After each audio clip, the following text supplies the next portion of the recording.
কোরআনের সবচাইতে শ্রেষ্ঠতম আয়াত আয়াতুল কুরসি, এটা আপনারা পড়বেন।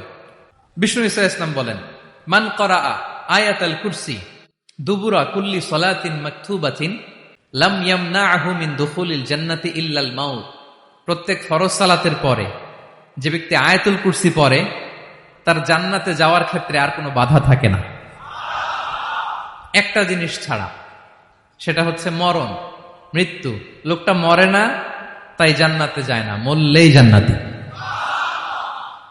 প্রত্যেক ফরজ সালাতের পরে যদি কেউ আয়াতুল কুরসি পড়ে তার জান্নাতে যাওয়া কেউ ঠেকাতে পারবে না, কোনো বাধা নাই। একটা বাধা আছে, সেটা কি?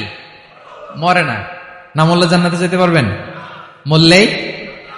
তাহলে কত ফজিলতপূর্ণ আয়াত বলেন।